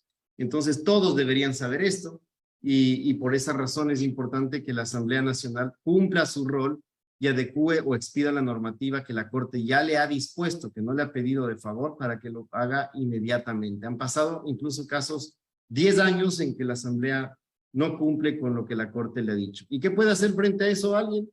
En su momento acciones de incumplimiento de sentencia, pero la propia Corte podría activar su verificación de oficio y la medida extrema, no es la que debe recurrir siempre, podría llegar incluso a una sanción disciplinaria a los miembros de la Asamblea Nacional si estamos hablando de una omisión de ese tipo, ¿no? Y bueno, yo no quiero andar mucho más, lo que sí quiero es dejarles algunas sentencias, si no las tienen ya o no las han analizado, para mostrar el problema que tenemos, porque esto que les he dicho es un poco más ilustrativo, pero el problema es que en la práctica está claro que la Corte es quien ejerce el control con un nivel intenso en este sistema, y he tratado de explicarles rápidamente los parámetros, algunas características, procedimiento, pero el problema no está con la Corte necesariamente, sino con los jueces, con los servidores públicos administrativos que hasta ahora no tienen en claro qué es lo que pueden hacer y no pueden hacer. Y aquí ustedes van a encontrar cómo el vínculo con la aplicación directa es clave, pues que claro, si ustedes dicen que si no hay ley hay que aplicar la Constitución, está perfecto, pero que si hay ley no pueden aplicar la Constitución directamente, entonces aquí el control se está bajando mucho de nivel o de intensidad. Aquí hay una línea de la Corte desde el año 2010, aquí la Corte fue enfática, que el principio de aplicación directa involucra que aún con o sin ley hay que aplicar la Constitución, que eso es lo que la propia Constitución impone en su articulado, y también el control de convencionalidad que acabamos de ver. Pero luego va pasando el tiempo en la lógica de la Corte y hay algunas cosas raras en su línea, entre comillas, jurisprudencial. Aquí la Corte, si ustedes ven en la parte resaltada, en el mismo caso del 2010, dice que aun cuando haya ley hay que aplicar la Constitución, siempre, siempre. No hay argumento válido de decir no hay ley, por lo tanto no aplico la Constitución. No, hay que aplicar la Constitución porque es norma. En el año 2010, vean esta es la famosa sentencia Teleamazonas, tal vez ya les hablaron, solo quiero decirles que esta fue la primera sentencia de la Corte de entonces, del año 2010, a través de una acción extraordinaria, por eso es SEP, Sentencia de Acción Extraordinaria de Protección. La Corte ahí dijo expresamente que los jueces están vedados para inaplicar normas y continuar con la sustanciación de la causa, es decir, dijo que no hay control difuso de constitucionalidad como sí lo había en el año 98. Y puede ser que no me guste, pero la Corte lo dijo. En el año 2010 finalmente se decantó por una interpretación de ese tipo del artículo 428 de la Constitución. Pasa el tiempo y en esta sentencia que ya quedó claro que solo, miren lo que dice ahí la Corte en el año 2013, y hace una cita de la sentencia que acabo de mencionar. Esta fue en una consulta de norma, por eso es CN.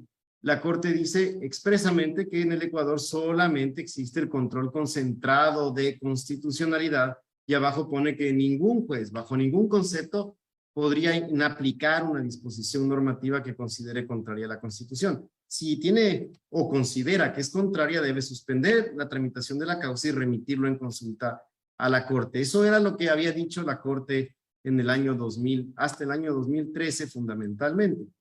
Luego vamos más adelante y la Corte dice incluso que lo que se plantea en el 142 de la ley sobre la duda razonable y motivada no quiere decir que solo cuando tenga duda se debe consultar, sino que cuando considere en términos generales, aun cuando tenga certeza de que una norma es contraria a la Constitución, debe suspender la tramitación y remitirla en consulta a la Corte.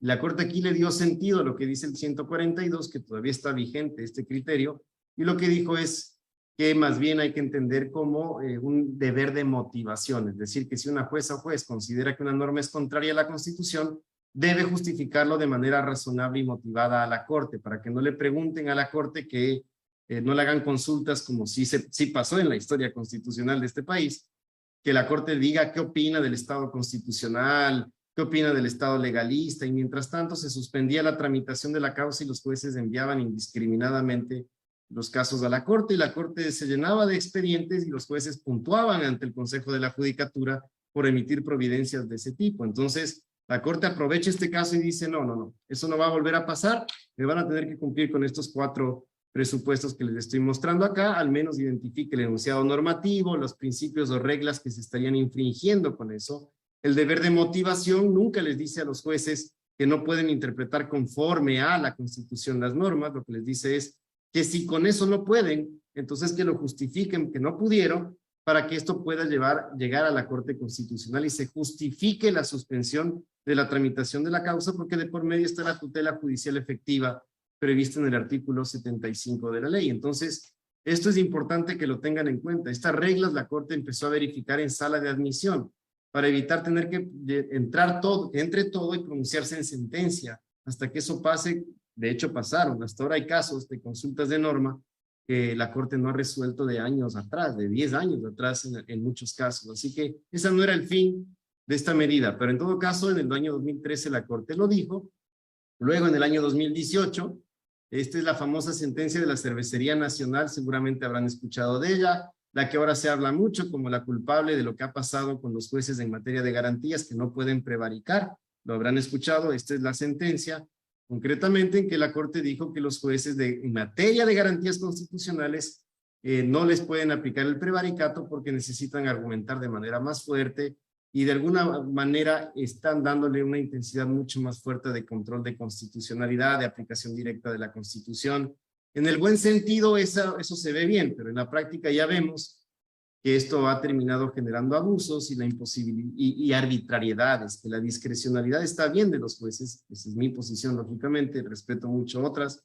Lo que está mal es la arbitrariedad, y esta sentencia se entendió muy mal y se terminó asumiendo que la Corte simplemente los dejó en un gobierno de los jueces en materia de garantías sin necesidad de que fundamenten siquiera sus decisiones. Esta sentencia que le lanzaban la culpa a la Corte anterior, no solo que fue ratificada, sino que fue ampliada en lo relacionado al prevaricato en la sentencia 1118-CN del 2019, que es la del matrimonio igualitario. Y aquí ustedes van a encontrar en la parte pertinente, párrafo 290, que la Corte dice expresamente que el juez y la jueza sí tienen competencias para hacer control de constitucionalidad y convencionalidad, y que si un juez prevarica por inaplicar una norma, es decir, ustedes acuérdense que el COIP señala que entre los ámbitos del prevaricato está la prohibición de fallar en contra de ley expresa. Primer gran error, eso debió haber sido adecuado hace mucho por la Asamblea. No es únicamente la ley, son las normas, porque la ley, insisto, es solo una forma de producción normativa, una sola. Pero la prohibición de fallar en contra de ley expresa, la Corte dice, no prevarica ese juez si esa inaplicación es producto de la aplicación de la Constitución. Claro, y resulta lógico, ¿no? Porque la norma de normas es la Constitución. Si un juez aplica la Constitución, argumenta, no podría ser enjuiciado por prevaricato por dejar de aplicar la ley, si está aplicando la norma más importante dentro del sistema. Es más, está logrando así que una ley que sea abiertamente contraria no termine aplicándose y restringiendo derechos. Pero en todo caso, lo que quiero que vean es que aquí la Corte ya ni siquiera se refiere solamente a jueces de garantías. Dice los jueces, no prevarican cuando hacen esto. Entonces, amplió incluso el estándar, y si ustedes leen esto, quiere decir que la Corte sí le está permitiendo en esta sentencia a los jueces hacer control difuso. Lo que las sentencias anteriores que les proyecté habían dicho que no se puede hacer, que los jueces están vedados, aquí da la impresión que sí. Y digo da la impresión porque aquí nunca se citó por parte de la Corte en este fallo lo que había dicho la Corte en los casos que yo les acabo de mencionar hace un momento. Y ese es un cambio, si es que lo es, ilegítimo de precedente. Esa no es la forma de alejarse de un precedente, porque genera inseguridad jurídica cuando las Cortes hacen esto, sin saltarse lo que han venido diciendo previamente, que nos digan cuál es la regla del juego ahora, porque para quienes quieren control difuso van a invocar esta sentencia, quienes quieren control concentrado invocan las sentencias anteriores que les acabé de mencionar. Las dos están vigentes, si se quiere, dentro del sistema. Luego tienen más, ¿no? Para que ya profundicen. Votos concurrentes, es decir, que coinciden con la con el sentido del fallo, pero con otra argumentación de los jueces pueden plantear voto concurrente. Y miren aquí lo que dice el juez Ramiro Ávila, y aquí sí ustedes van a encontrar que él se decanta abiertamente por un control mixto de constitucionalidad. Tanto es así que dice que incluso cuando una jueza o juez inaplica una norma porque aplica la Constitución, debe elevar el informe a la Corte como a modo de una acción de inconstitucionalidad. Eso no dice en ninguna parte de la Constitución. Él lo que ha hecho ahí es interpretar para que se asuma que ese es el mecanismo que tenía antes el Tribunal Constitucional para recibir los informes. Aquí él dice que eso se puede hacer a través de una acción de inconstitucionalidad. Y aquí está el criterio, párrafo 39, que les estoy diciendo, en el que ya se reconoce abiertamente que se podría hacer control difuso de constitucionalidad. Este caso también es del matrimonio igualitario, pero en este caso el juez ponente fue el presidente actual, Ali Lozada, y el juez Ramiro Ávila hizo un voto concurrente. Por eso hay que tener cuidado con los votos concurrentes, ¿no? Porque a veces no parecen tan concurrentes, sino salvados, y porque expresan una posición totalmente contraria en algunos casos a lo que es el argumento central de la decisión. Pero en todo caso les dejo esto para que lo miren. Esta es otra, muy controvertida, 1116-13-EP, 20, es una extraordinaria protección. Aquí la Corte, lejos de solventar el problema, lo agrava, porque tampoco cita lo que se había dicho antes, ninguna de las anteriores. Se cita la del matrimonio igualitario, pero no las anteriores. Y aquí dice, por ejemplo, que sí puede inaplicar una norma a un juez cuando considere que esta es contraria a la Constitución, pero solo cuando la norma o regla constitucional sea absolutamente clara. Entonces, claro, suena fácil, pero en la práctica, ¿quién va a calificar si esa regla es clara o no es clara? Son los jueces. Y entonces empieza esta discrecionalidad que puede terminar llevando a resolver casos similares de manera diferente. Y hay que tener cuidado. La Corte dijo en definitiva aquí que los jueces pueden hacer ese ejercicio cuando la regla constitucional es absolutamente clara. El artículo 68 se refiere a la unión de hecho, y este caso trataba sobre unión de hecho de parejas del mismo sexo. El artículo 67, que es el del caso del matrimonio igualitario, para muchos era una regla clara, para otros no tan clara, y la Corte aún así interpretó y dijo que esa disposición merecía una interpretación. Entonces no queda claro cuándo una regla es clara y cuándo no sería una regla clara. Y si dejamos eso a criterio de los jueces, pues me imagino que vamos a tener un poco de todo en las decisiones en materia de control constitucional. Y estas decisiones que les he dejado acá, con esto ya cierro, son nada más para que nos preocupemos un poquito más. La Corte hasta ahora, hasta la fecha, no ha dicho expresamente que el modelo de control constitucional es mixto, así como les estoy diciendo, no lo ha dicho, no ha dicho que se aleja expresamente de lo que dijo en las sentencias 5510 CEP-CC ni en la 00113. Lo que ha hecho es cambiar criterios, pero claro, más allá de que yo coincida, ojo, porque a mí me parece, yo soy partidario en lo personal del control mixto, difuso y concentrado.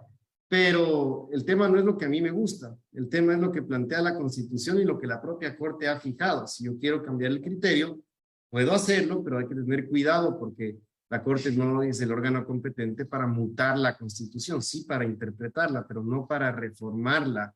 Hay que tener cuidado y mirar mucho lo que dijo el constituyente cuando redactó ese artículo 428. Y si ustedes van a mirar, está claro que el debate se generó y se decantaron por este tipo de control concreto y concentrado, no difuso, porque dijeron que esa era la mejor fórmula para garantizar seguridad jurídica en el sistema, que no existan jueces que en un caso consideren que es contraria a una norma, la inaplican, y en otro caso otro juez sí aplica.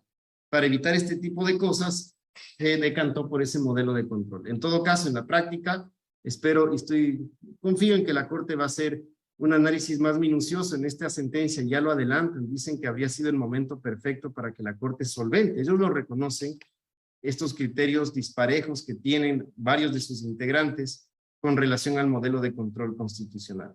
Así que bueno, para esta parte final les dejé algunos problemas para que investiguemos todos, creo que el debate está abierto y espero haber contribuido con ustedes esta noche. Muchas gracias por el tiempo, Damián. No sé si está con nosotros. Sí, está con nosotros, Damián. Sí, por gracias supuesto. por el tiempo, Damián. No, muchísimas gracias igualmente, estimado doctor, por esta maravillosa conferencia. Hay, desde luego, surgen muchísimas inquietudes a partir de lo que nos ha compartido pues permítame, doctor, hacer algunos comentarios para abrir un poco también el foro. Y es que a propósito de estas interpretaciones que parecería que van y no desde la Corte Constitucional en el sentido de que aun cuando no hayan pronunciamientos explícitos en relación con el alejamiento o no de los precedentes, aún así parecería que resulta coincidentemente armoniosa esa postura. Y lo digo por dos cuestiones, porque cuando el artículo 427 de la Constitución señala los mecanismos de interpretación constitucional, se refiere a la interpretación de la Constitución desde mi óptica en un sentido orgánico, en un sentido más institucional. Y la regla que fija es la interpretación literal y sistemática y subsidiariamente los mecanismos de interpretación como pues el indubio pro homine, también la que mejor respete la voluntad del constituyente, y naturalmente estos vienen a ser subsidiarios a un tipo de interpretación que lo que hace es encargarse de la parte orgánica de la Constitución. Pero a su vez hay un artículo 11, numeral 5 de la Constitución que en cambio le establece en qué materia.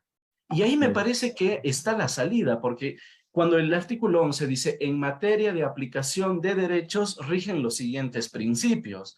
Y entonces, decimos, bueno, aquí entonces nos da un método de interpretación específico para tratar derechos y garantías. Y establece que el mecanismo, ahí sí, principal de interpretación en ese caso es la interpretación pro derechos para no referirnos solamente al ser humano, sino también a los derechos de la naturaleza. Y claro, bueno, en esa lógica, estas sentencias que en el ámbito del control concreto de constitucionalidad nos dicen cosas como que no hay prevaricato, se entiende entonces que es en el ámbito de la protección de derechos. Y no porque simplemente el juez está exonerado de ser castigado por algún tipo de actuación en ese contexto. Por eso, doctor, digamos, la inquietud de alguna manera que surge es, hace falta entonces que un último toque, un último paso quizás de parte de la Corte Constitucional que nos aclare si estos mecanismos de interpretación rigen en diferentes escenarios o en realidad hay un solo mecanismo de interpretación general que parecería que es el que está primando y por eso todavía hay una suerte de control concentrado que tiene, perdón, sí, claro, concentrado que tiene prevalencia sobre otros mecanismos. Sí, Damián, yo coincido con usted. Bueno, lo primero que también me ha parecido a mí, obviamente, es que la Constitución en este ámbito no fue redactada de la mejor manera posible. Yo creo, investigadores como usted, que tienen la sutileza de revisar este artículo en particular y se encuentra con que en efecto se refiere a derechos y garantías, le podría llevar a una posición diferente en la forma como se interpreta la Constitución en materia de derechos y de garantías. Y la parte orgánica, ¿qué pasa? Y entonces uno dice, bueno, entonces solo en esta materia se puede hacer esto, pero en esta otra ya no se puede hacer. Y la Corte este problema nunca lo trató de fondo, que a mí me pareció siempre importante el que defina cuál es la forma de interpretar la Constitución si es que se encuentra con disposiciones de la propia Constitución que no necesariamente son armónicas entre sí o que pueden simplemente generar confusiones. Y confusiones no solamente en la Corte, sino en quienes están haciendo uso del sistema en general y los jueces, por ejemplo, de primer nivel, cortes provinciales que se encuentran diariamente con estos problemas que no han sido zanjados. Pero yo creo que la Corte debería preocuparse por esto, pero en la práctica no creo que la Corte cambie mucho, porque si ustedes se dan cuenta, en dos de los casos más fuertes, digámoslo así, en los que ha tenido que recurrir a la interpretación de la Constitución en materia de derechos y garantías, ya se decantó por un criterio de que siempre hay que recurrir a la interpretación sistemática de la Constitución y esto involucra no solo en materia de derechos y garantías, sino en cualquier otro ámbito del texto constitucional. Y terminó incluso generando posiciones interpretativas que para algunos no necesariamente eran coincidentes con reglas establecidas en la propia Constitución. Y luego algo importante, que lo decía brevemente, a mí también me parece que hay que darle mucha importancia a la interpretación genealógica, es decir, a lo que el constituyente quiso con lo que puso. Y no me refiero al pueblo, ¿no? Porque ya sabemos que el constituyente en ese caso fueron los asambleístas que redactaron la Constitución en ese entonces. Pero si ustedes encuentran ahí, las posiciones son, claro, vamos a la interpretación literal, que más se ajuste a la integralidad. Si esto no basta, vamos por lo demás.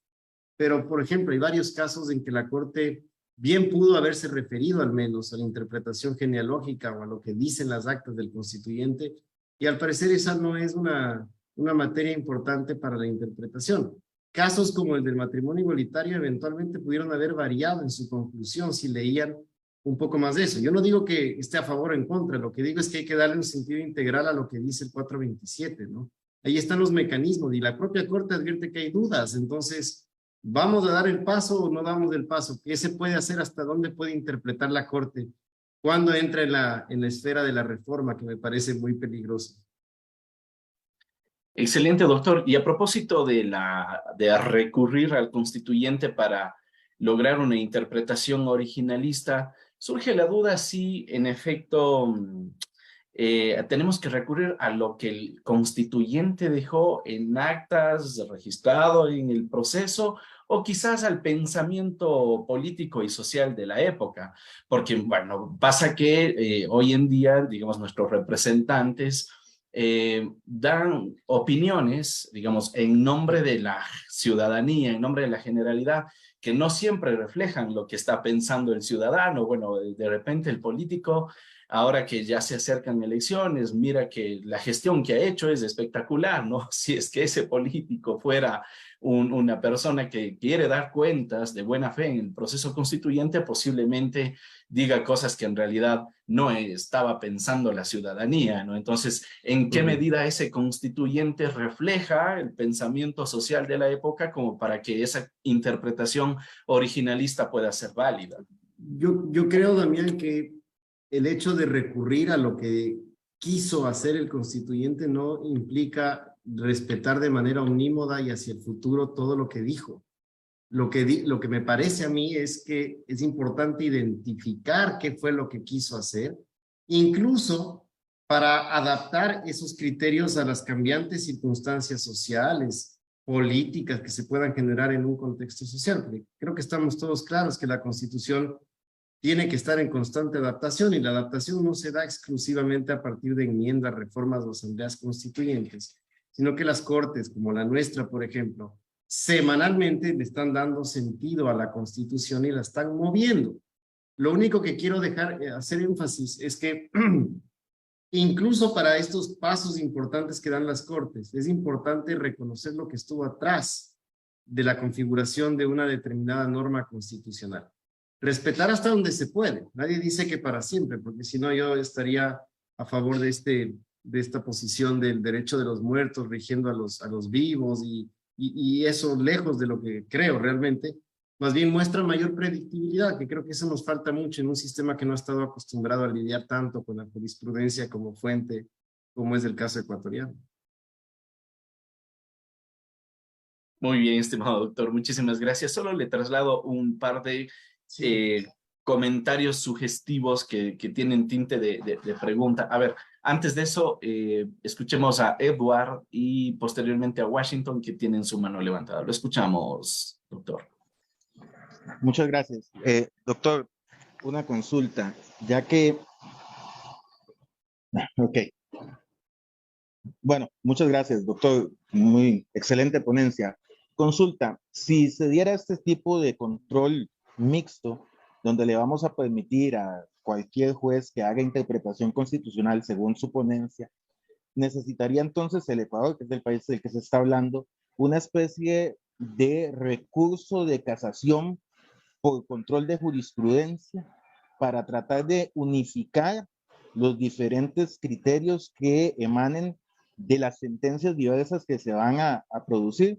Esto porque, por ejemplo, acá en Costa Rica, Sí. El control es totalmente concentrado, no tenemos ese problema, pero si se sigue esa línea en Ecuador, tendríamos muchas pequeñas interpretaciones de constitución y debería, pienso, existir en algún momento una forma de unificar ese criterio. Muchas gracias. Saludos. Gracias, Edward.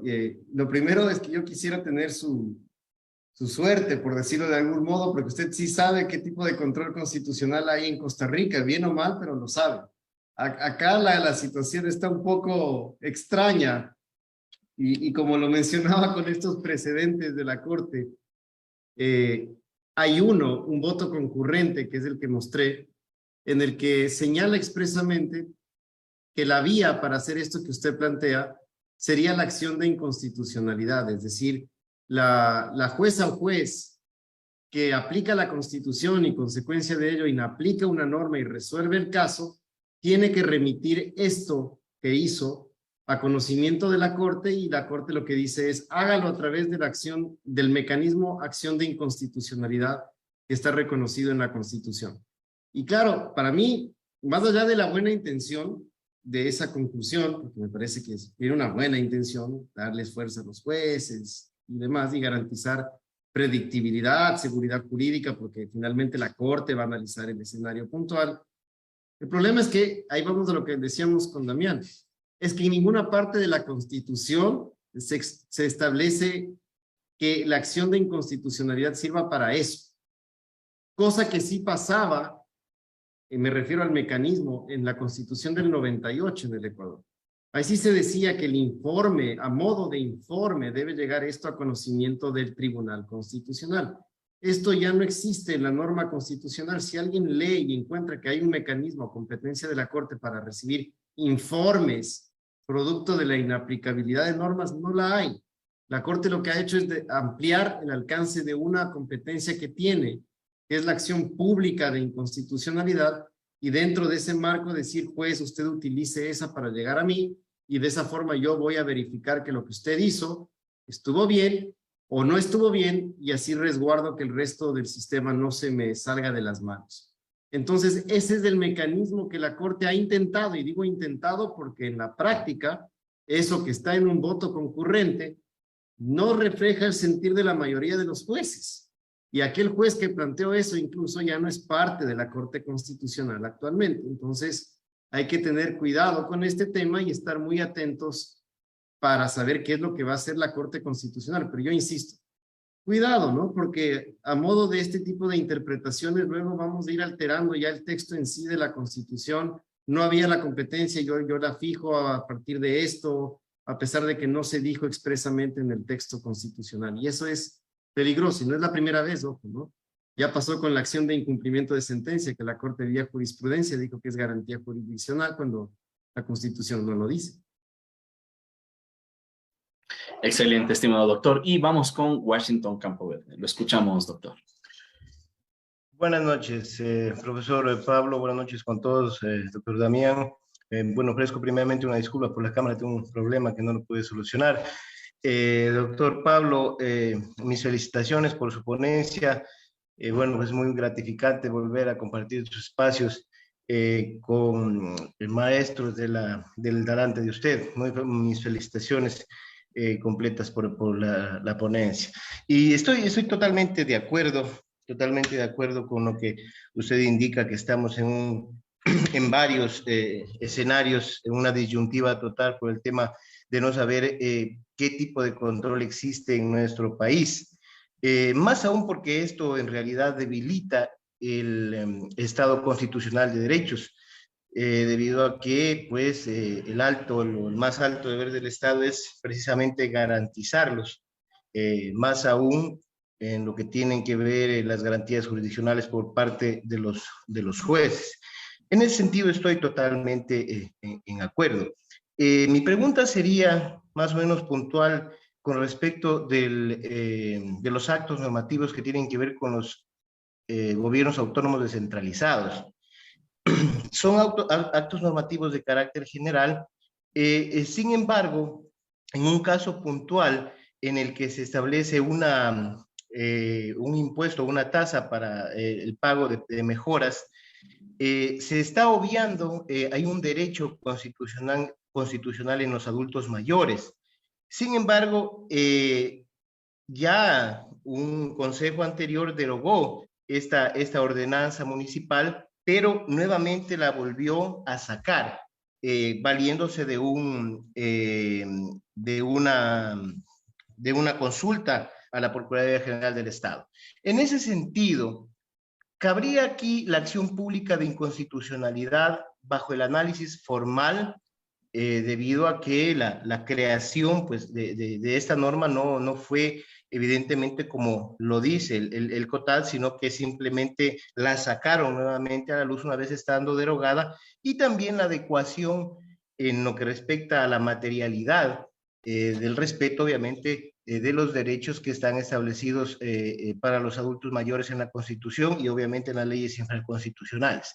Esa sería mi pregunta puntual, doctor, y también, por último, pues felicitarle por ese gran trabajo que usted está haciendo en la Escuela de Posgrados allá en la querida UES. Un saludo para todos. Gracias. Muchas gracias, Washington. Gracias por acompañarnos siempre. Qué bueno verlo por acá, bueno, escucharlo por ahora por acá. Bueno, Washington, gracias también por sus palabras. Usted que es alumni nuestro, así que por eso lo tomo de la mejor manera. Y bueno, su planteamiento en términos generales, habría que analizar más del caso, pero sí, claro que formalmente usted podría intentar una acción de inconstitucionalidad, pero no basta con el procedimiento. En estos casos hay que tener mucho cuidado. ¿Por qué? Porque si lo que usted pretende es o muestra un problema de relevancia legal, por ejemplo, es decir, que no se configuró conforme lo que establece el COTAD, usted podría terminar configurando automáticamente una causal para que se inadmita esta acción de inconstitucionalidad, porque le estaría preguntando a la Corte o le estaría llevando a la Corte un problema de legalidad a tratarse en el ámbito de una incompatibilidad constitucional. Por eso lo que usted dice es fundamental y es la segunda parte. Es decir, que si esto pasó por la forma o procedimiento de formación concretamente, no se quede en eso, ¿no? Lo que debería mostrar es que el producto finalmente es una norma, es contrario a derechos, en este caso puntualmente, y darle a la Corte los insumos de por qué usted cree sólidamente que esto es violatorio de derechos materialmente. Y de esa forma la Corte podría actuar y podría, primero que nada, superar el filtro de admisión cuando la Corte advierta que aquí de por medio hay un problema de relevancia constitucional y que no se está tratando de saltar los mecanismos que también pone a disposición el sistema de justicia para cuestionar cuando una ordenanza, por ejemplo, sea contraria a una ley o a otra fuente infraconstitucional. Si de por medio hay un dictamen del Procurador General del Estado, por ejemplo, o una consulta al Procurador General del Estado y este la absolvió, es un primer parámetro para decir que es muy probable que le digan que ese era un tema de legalidad, porque ustedes saben que desde la sentencia 00209 SAN CC, que es la que les decía, la Corte le dijo al Procurador que no puede absolver nunca más temas vinculados a la Constitución. Así que si lo que se le planteó fue un problema con la ley y esto trata de llevarlo a la Corte a través de una acción de inconstitucionalidad, solamente por eso es muy probable que no prospere. Pero con lo que usted menciona, si hay justificación material, pues creo que es una vía, al menos desde lo que le escucho, viable para ser conocida por la Corte. Listo, muy amable, doctor. Muchas gracias. Saludos, Washington. Muy bien, estimado doctor, muchísimas gracias por acompañarnos, de verdad, y por quedarse a absolver algunas inquietudes. Desde luego, comunicarles a los participantes que de hecho esa es la muestra de la excelencia que acompaña a la Universidad Espíritu Santo, cuyo director de la Escuela de Posgrados es el doctor Alarcón. De hecho, el día de hoy hemos compartido con ustedes, apreciados amigos, y con la gente que nos viene acompañando desde el año 2017 en estos espacios, una interesantísima oferta académica de un curso en Derecho Internacional de los Derechos Humanos, en el que la Universidad de Espíritu Santo junto a la University of Dayton han planificado a través de la Escuela de Posgrado que justamente dirige el doctor Alarcón. Y pues aprovechando este espacio me gustaría que el doctor pueda platicarles un poquito de qué van estos dos momentos de la universidad de Dayton y la Universidad de Espíritu Santo, por si, desde luego, quienes desearían robustecer lo que hemos visto en justicia constitucional, esto trasladado al ámbito de los derechos humanos, desde luego entonces podría ser pues muy conectado, un valor adicional. Estimado doctor, por favor. Gracias, Damián, por la oportunidad de compartir un poco con ustedes de esto. Sí, es un curso que lo manejamos con esta Universidad de los Estados Unidos, que es nuestra universidad aliada, con la que manejamos una alianza de segunda titulación internacional para nuestros alumnos de maestría y también para alumnos de la carrera de Derecho de grado. Y con ellos, con su profesor y nuestros profesores, hemos organizado un curso sobre Derecho Internacional, la primera parte de 12 horas, que será impartida por Carlos Bernal Pulido. Todo es virtual, ¿no? En tiempo real. Eso permite que gente de todos lados se pueda conectar, acceder al curso, sobre el Sistema Interamericano de Protección de Derechos Humanos, desde la lógica de la Comisión Interamericana. El profesor Bernal es profesor nuestro, profesor de Dayton, y es comisionado de la Comisión Interamericana de Derechos Humanos, lo que le da un plus adicional, porque van a haber temas muy prácticos. Esto tiene 12 horas y empieza el 27 de septiembre. Y luego la segunda parte del curso, que estará dictada por profesores como, por ejemplo, el vicepresidente de la Corte Interamericana de Derechos Humanos, Humberto Sierra Porto, por Alexei Julio Estrada, director jurídico de la Corte Interamericana de Derechos Humanos, y por Pamela Aguirre, que también es profesora de nuestra escuela, con la participación de varios speakers de toda Latinoamérica, profesores expertos en las materias, para que puedan analizar las líneas jurisprudenciales concretamente de la Corte Interamericana de Derechos Humanos, que como hemos visto aquí, son normas, ¿no? Y por lo tanto es importante que las conozcamos para poder funcionar mejor. Este curso, ya que Damián me ha dado esta oportunidad, gracias, no era la idea, pero créanme que es importante que la conozcan. La hemos pensado para llegar a todos, así que cada curso, cada fase tiene un costo de $300. Si ustedes quieren el curso completo de 44 horas, el costo total es de $600, que para lo que involucra este curso, doble certificación de UES y la Universidad de los Estados Unidos, realmente es muy atractivo, incluso por los materiales que a los que van a poder acceder. Y finalmente, solo decirles que vamos a sacar en estos días, para que puedan estar atentos, un curso que estoy seguro que les gustará a todos, sobre escritura judicial. Esto será con el profesor Diego López Medina, que seguramente lo conocen muchos de ustedes, de los más importantes en materia de derecho judicial. Y lo que queremos hacer es aportar al sistema de justicia con esto, ¿no? Con un curso taller para grupos, para saber cómo escribir mejor, tanto para jueces, abogados y profesionales que tengan vínculo con la justicia en general. Así que eso también les extiendo esa invitación y bueno, que revisen nuestra oferta, porque si no se me va a acabar toda la noche y les voy a aburrir más. Está muy bien, estimado doctor, ¿no? Y desde luego, para nosotros encantadísimos de que nos comparte esta información, porque todos queremos estar ahí, ver qué es lo que pasa en las ligas mayores del derecho en nuestros países, así que encantados. No sé, doctora Emelda, si tuviera alguna consulta adicional en relación con este tópico, ya que veo su mano levantada. Muy buenas noches con todos, doctor Alarcón, excelente ponencia. Mi pregunta es, porque usted dice que el costo tiene un valor de $600. Mi pregunta es, ¿sería un solo pago o podría hacerlo en 3 pagos? Pregunto. Bien, bueno, muchas gracias. Gracias por su pregunta. Usted puede adquirir, perdón, los 2 cursos o puede adquirir uno de los 2 cursos. Si adquiere los 2, tiene un certificado en total por 44 horas. Si adquiere el primero por 12 horas, el pago del primero lo hace a través de un link que lo remitió el profesor Damián Armijos, en el que consta el registro. Ese pago va directo hacia Dayton y la segunda parte del curso va directo hacia nosotros. Hay algunos descuentos de la segunda parte concretamente, por pronto pago, por ejemplo. Así que ahí se pueden beneficiar de un 10% de descuento en ese ámbito. Y le he dicho a Damián que tratándose de Latin Juris y que ustedes están en este curso, podríamos intentar conferirles estos valores especiales, porque debo decirles que el curso de Estados Unidos al público en general está en $800.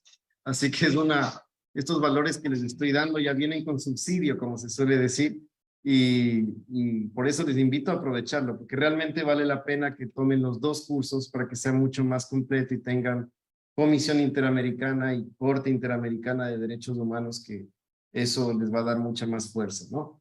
Así que bueno, esta es la invitación y el 27 de septiembre empezamos con este curso con el profesor Bernal.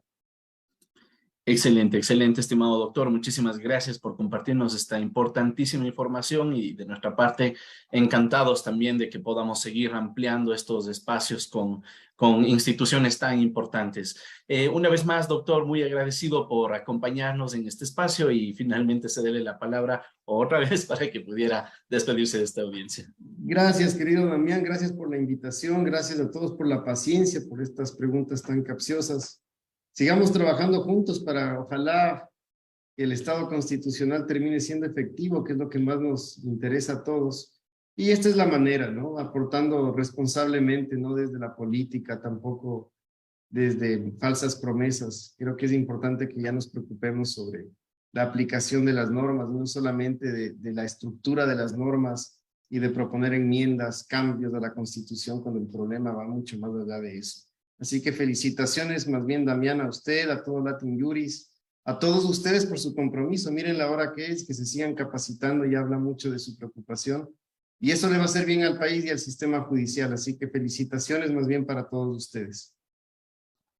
Excelente, excelente, estimado doctor. Muchísimas gracias por sus generosas palabras y me sumo un saludo de agradecimiento, de felicitación a todas las personas que nos han acompañado en esta sesión y desde luego a los dos maravillosos profesores que nos acompañaron en esta sesión. Me refiero a la doctora Valeria Novoa y al doctor Pablo Alarcón. Ha sido para nosotros un honor compartir la 16ª jornada de este diplomado. Nos veremos entonces el día de mañana para continuar con la planificación programada en este espacio académico. Que tengan muy buena noche y nos veremos entonces el día de mañana. Muchas gracias. Buenas noches. Gracias, buenas noches. Buenas noches, hasta luego con todos. Hasta mañana. Hasta mañana.